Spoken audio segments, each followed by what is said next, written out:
All right. Hello. Welcome. Going to start off with my little live broadcast jam. If you're watching and you know it, do it with me. One more time. All right. Hello.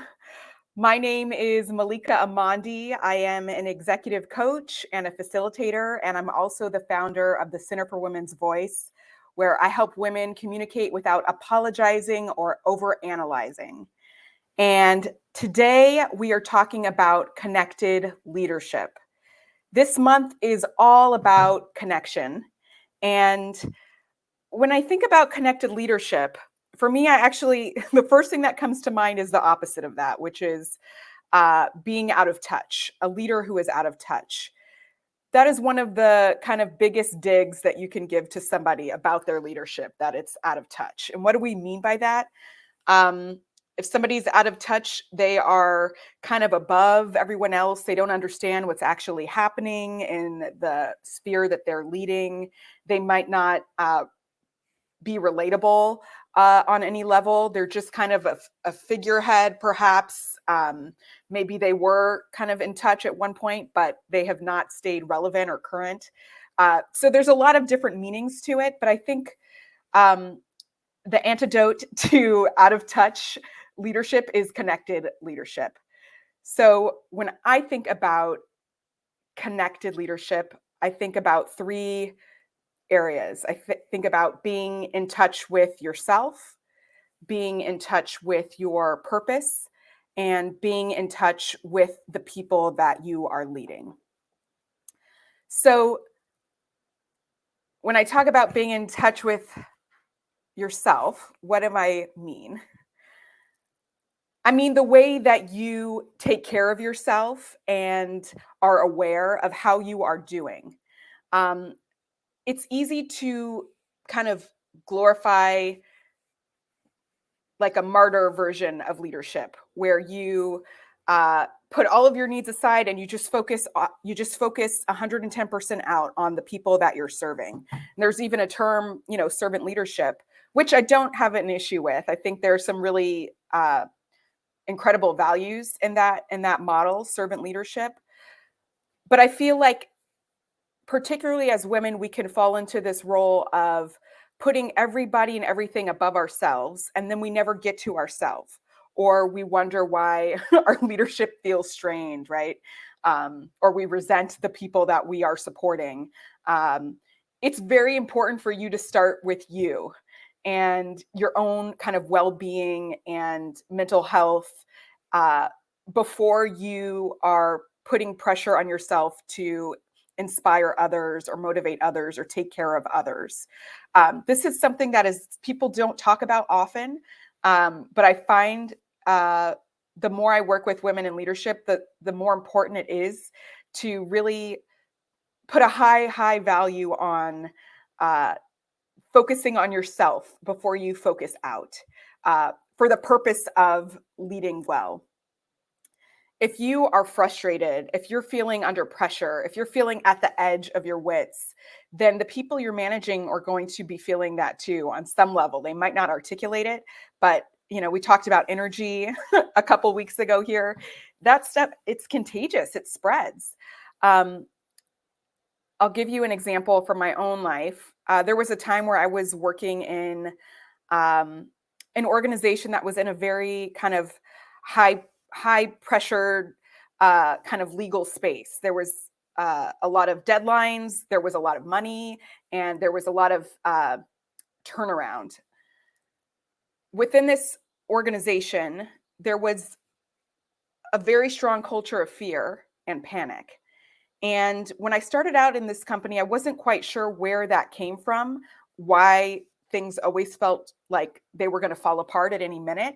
But as I kind of rose up in the organization, I began to see that the person at the top of this organization had a very kind of fire drill mindset, and that was just permeating throughout. There was one incident in particular where we're discussing this, tight deadline we had to complete this project by. And the demands that were being placed on the team were just completely unreasonable and impossible, just with the restrictions of the time-space continuum. It was like, this is not going to happen. How can we manage expectations from this client about it? And my boss said, my hands are tied. I've got a gun to my head on this. And this light bulb went off for me in this moment, which was like, oh, this is why there's a culture of panic and fear in this organization, because the person leading it believes, metaphorically or figuratively, that her hands are tied and she's got a gun to her head.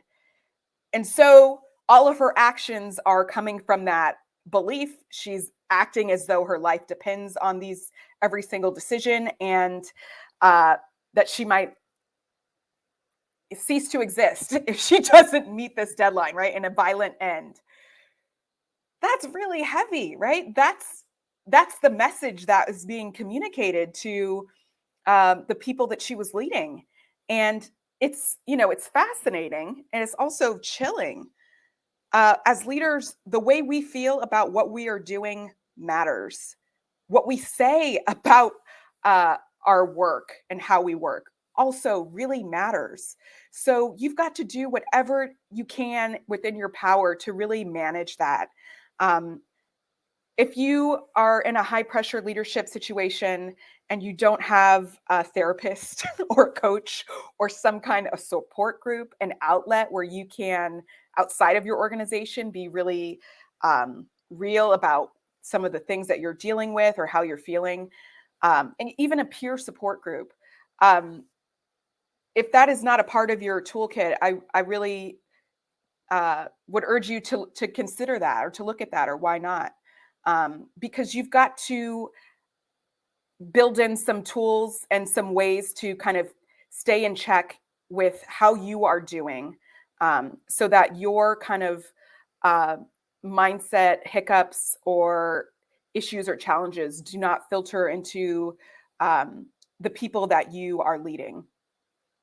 On a very micro level, this could look like, before you lead a meeting, just taking a moment to check in with yourself, to kind of go through a body scan of just, how am I today? How am I this morning? What's going on for me? Just that little bit of attention on yourself before you are going outward makes a huge difference to staying connected. So this is something that nobody else can really do for you, to help you check in with yourself, or to manage your mental health or well-being. So it's really something that you've got to value and care about for yourself. So the next kind of piece about connected leadership is staying connected to your purpose. Why are you in a leadership role? Now, if the answer is, well, I was promoted and so now I have direct reports, I would argue that's not strong enough. That is not compelling. That is not going to wake you up out of bed in the morning or help you kind of grow in a deeper way. Even if that is the reason that you are in this leadership role, is because it was a function of your of your role, you've got to kind of connect to something deeper for yourself. What do you have to gain by being in the position that you're in? Not just on a professional level, but on a personal level. What is it that you want to do and create with your leadership? And maybe your reasons have shifted over your career, and that's great. Just know what they are now, today, in this moment. I had a client I was working with who, she was an attorney and working in a state organization, kind of veteran attorney, had been there for a very long time and was trying to move to the next level of, to be at what was called a senior counsel. And, within the agency, this was kind of not a clerical designation, but it was like you had to take an exam, there was an interview, but it was just kind of seen as something that as you were there for long enough, you would eventually get this promotion. But there were a lot of hoops that you had to kind of go through to do it. It wasn't being handed out. And when we were working on her interview, um, I asked her this question like, well, why, what is the difference? What will change for you if you get this position? Why is it important for you to be in this more senior role? And, her first answer was kind of like, well, I've been here long enough. I feel like I deserve it. And, valid answers. But when we really drilled down, into what will you enjoy about this role, it came down to mentorship. She had a really high value and a desire to mentor other attorneys. And, we went drilled down even further on that. It was because she never got that mentorship when she was starting out in the organization. And so this was an opportunity for her to give back and to kind of have a legacy in this institution where she had worked for many, many years. And as we talked about it, it was clear that she already was mentoring younger attorneys. This was not a thing that had to happen or that was like a new thing that would happen when she got this title shift, but it was a part of her motivation for to be acknowledged for that legacy that she was creating and really looking out for the whole of the organization in the future, making sure that there were going to be attorneys working at a high level even after she retired. And so that was a much more compelling reason than, well, I've just been here long enough. It's time that they promote me. So really get clear about your why. What is it that you are looking for to experience within your own leadership? And maybe it's paying attention to the ways that you identify as a leader outside of your professional role. For this particular client, she did have a lifestyle of mentorship. That was something that she did in her church. That was something that she did in her, volunteer organizations. So it was really kind of connecting this through line of, oh, this is something that I care about. This is a part of my identity. And I can bring that lens to my professional role as well. So the final kind of pillar I want to discuss is being connected to your people. Most people want to feel known and they want to feel like they belong. That's a baseline kind of human desire. And connected leaders really understand this and make a point to help people feel seen and heard and welcomed. How well do you know the people that you are leading? If you have an open door policy, what are you doing to make good on that? Are you kind of initiating check-ins with people and providing feedback regularly? Are you actually accessible if somebody wanted to just schedule time to meet with you to share something that's going on? Is it even possible to get on your calendar within a reasonable amount of time? Do you create space to connect to the people that you are leading? Do you have a sense of what it's like to be led by you? And this kind of goes back a little bit to the self-awareness piece. If you're not sure, if you don't know, then ask. Often we think about feedback in terms of, how do we give feedback to people or how do we receive feedback that's hard? But you might want to consider asking for feedback if you if you don't know something. I have another client who did this within 2 weeks in a new role. She was kind of taking over executive director position from the person who had founded this organization. Very big shoes to fill. And within the first 2 weeks of being in this role, she sent out a survey to all of the people who she worked with directly, asking, how am I doing? I'd love to hear from you. Please let me know what's going on. And just that act alone, it wasn't just, let me know if something's going on. It was an official, it was like a note they got in their email with like a survey and really kind of wanting to know, I want your feedback at this stage in the game. So really kind of staying in connection with how people are responding to you and how you are seeing or acknowledging other people that you are leading. And even if you are in a kind of uh, have a short scope to this leadership engagement, let's say uh, you're leading a workshop. It's a one day thing. You're not going to get to know these people on a super deep level because it's just not that much time. But in the time that you have, are you intentional about acknowledging people as human beings that you are connecting to? That can be as simple as making eye contact or remembering somebody's name. I'll share an example from my past as an actor. I was on the show Scandal, um, season 2, episode 1. If you're curious, I had a very small role, just a couple lines, and because I was on the first episode of the season, I was invited to the table read, which was like kind of a big back to school party for the cast, where you have lunch and everybody sits around a table and reads the script.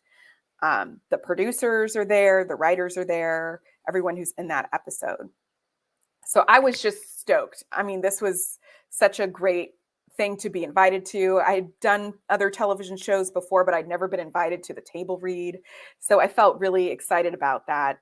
Um, and when I got there, it was very much like the first day of school, like you're the new kid in town and everybody knows each other and you know no one. And nobody really kind of makes an effort to get to know you because they're focusing on each other and they haven't seen each other all summer or what have you. So it's a hard situation to be in, but it's pretty typical for television. If you're coming in as a guest or a co-star, uh, there is no expectation that people will embrace you or make you feel welcome. Um, so I'm sitting there at the table, kind of eating my lunch, and Kerry Washington, the star of the show, very kind of warmly and casually comes up to me and says, "Oh my gosh, hi, welcome. My name is Kerry. What's your name?"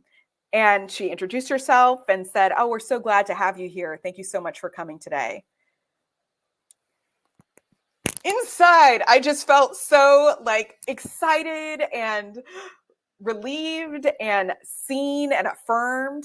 The conversation was very short. All right. We didn't get into details. She didn't ask me where I got my MFA from. It was a very short exchange, but it was genuine. And it was something that nobody else in that room did.